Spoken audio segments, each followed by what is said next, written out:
Maintenant, nous ferons tout ce qui est en notre pouvoir pour commencer tôt et sortir le plus tôt possible. Ce sera 8 jours de réunion, du dimanche au dimanche.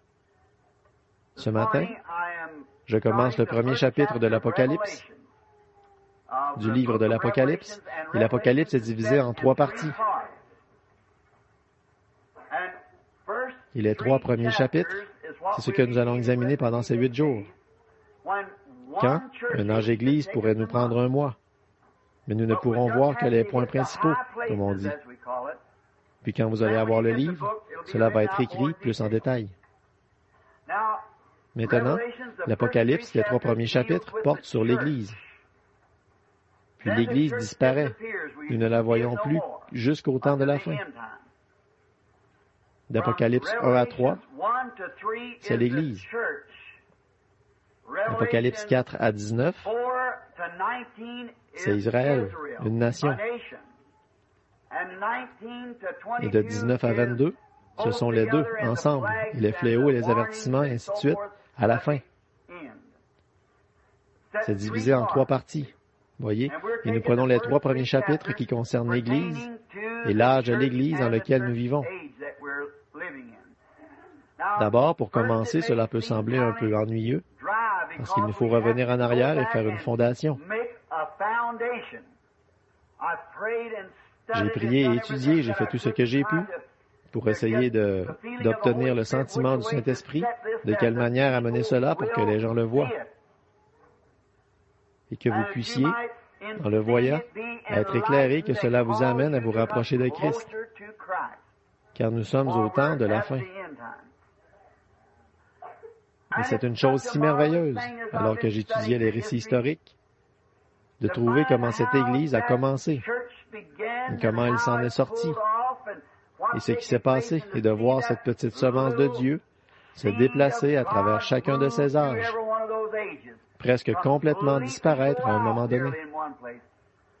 Maintenant, demain soir, nous commencerons et aurons un schéma ici, pas un schéma, mais un tableau, car je veux l'enseigner à partir d'un tableau.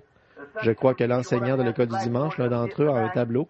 Je le vois à l'arrière, je vais demander au concierge de l'apporter, de le mettre ici à l'avant, pour que je puisse enseigner à partir de ce tableau et l'écrire pour que ce soit clair pour vous. Et vous pourrez le dessiner sur votre papier et tout, et l'avoir aussi près que nous pouvons l'apporter. Mais je veux juste dire ceci avant de commencer, de voir le début de l'âge de l'Église et de voir comment les apôtres, les doctrines et les choses qu'ils enseignaient, et les principes de la Bible, et puis de voir cette Église aux alentours du 2e groupe d'apôtres, comment elle a commencé à s'éloigner du vrai enseignement. Au 3e groupe, elle était rendue très loin.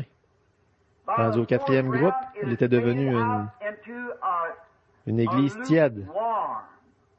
L'Église a produit une Église tiède. Et ensuite, une Église remplie de l'Esprit. Ce qui, je le dis avec le plus grand respect pour la religion de chaque individu, depuis le commencement et jusqu'à ce jour, la véritable et vraie Église a été une Église pentecôtiste.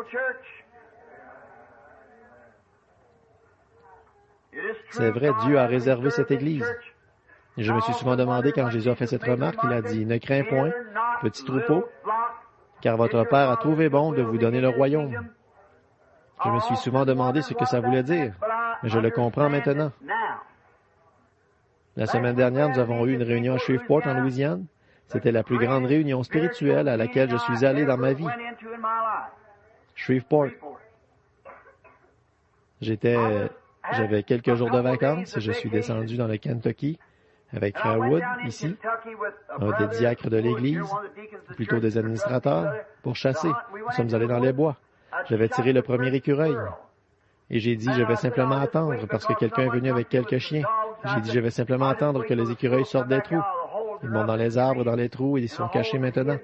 J'ai dit, quand ils vont sortir, je vais m'installer ici et attendre, parce qu'il faisait vraiment froid et glacé, et mes oreilles brûlaient. Et vous savez, les rafales de vent qui traversent les vallons. J'ai dit, je vais simplement attendre que les écureuils sortent.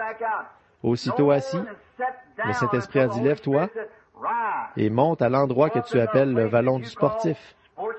Là-bas, je vais te parler.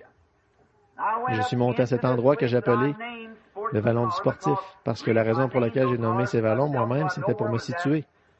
Le vallon du sportif, c'était parce qu'ils avaient... J'y suis allé, j'ai vu 16 écureuils perchés dans un arbre, j'ai abattu la limite, laissé les autres là, je suis parti. Et c'est ça le sport, la chose qu'on doit faire. Alors j'appelais ça le vallon du sportif. Et il m'a référé l'endroit que tu appelles le vallon du sportif. Pas que lui appelé ainsi, mais que j'ai appelé comme ça. Alors je suis monté au sommet de ce vallon, je me suis assis sous un chêne blanc, et j'ai attendu environ une demi-heure et rien n'est arrivé. Je me suis allongé sur le sol, je me suis prosterné sur le sol, j'ai étendu mes mains, alors il m'a parlé. Et quand il l'a fait, les paroles qu'il m'a révélées, sur cette écriture même à laquelle nous arrivons ce matin, je ne l'avais jamais vue avant de toute ma vie.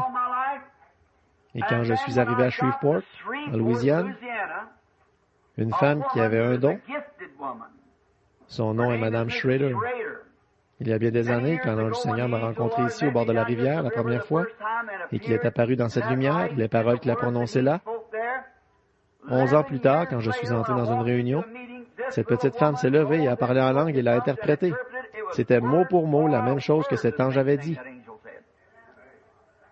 Et cette même petite femme, quand je suis entré dans le tabernacle, ou à l'endroit à Shreveport où nous étions, le tabernacle de la vie,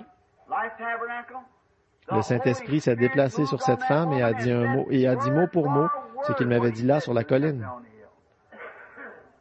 Alors l'Esprit s'est mis à agir et à donner l'interprétation, prédisant des choses par la révélation, par la prophétie, les choses qui arriveraient dans la réunion le soir suivant. Et ça n'a pas échoué une seule fois. Auparavant, une petite femme s'était levée dans la réunion, une femme baptiste qui était venue là sans savoir ce qu'elle pouvait faire. Et elle était là au milieu de la réunion et le Saint-Esprit est descendu sur elle et elle a commencé à parler en langue. Une femme baptiste de la première église baptiste de Shreveport. Et puis elle ne savait pas ce qu'elle avait fait. Puis avant qu'elle n'ait pu dire quoi que ce soit, le Saint-Esprit a donné l'interprétation en disant « Ainsi dit le Seigneur, dans 3 mois, il y aura l'esprit de Moïse, d'Élie et de Christ qui exerceront le ministère dans ce tabernacle. » Et c'est arrivé parfaitement. Un homme baptiste de Meridian, dans le Mississippi, qui allait poser la main sur son réfrigérateur pour sortir quelque chose du réfrigérateur. L'Esprit de Dieu est venu sur lui et il a parlé en langue sans savoir ce qu'il faisait. Et avant de pouvoir qu'il ne comprenne ce qu'il faisait, le Saint-Esprit a répondu, « Va à Shreveport en Louisiane, mon serviteur te dira quoi faire. »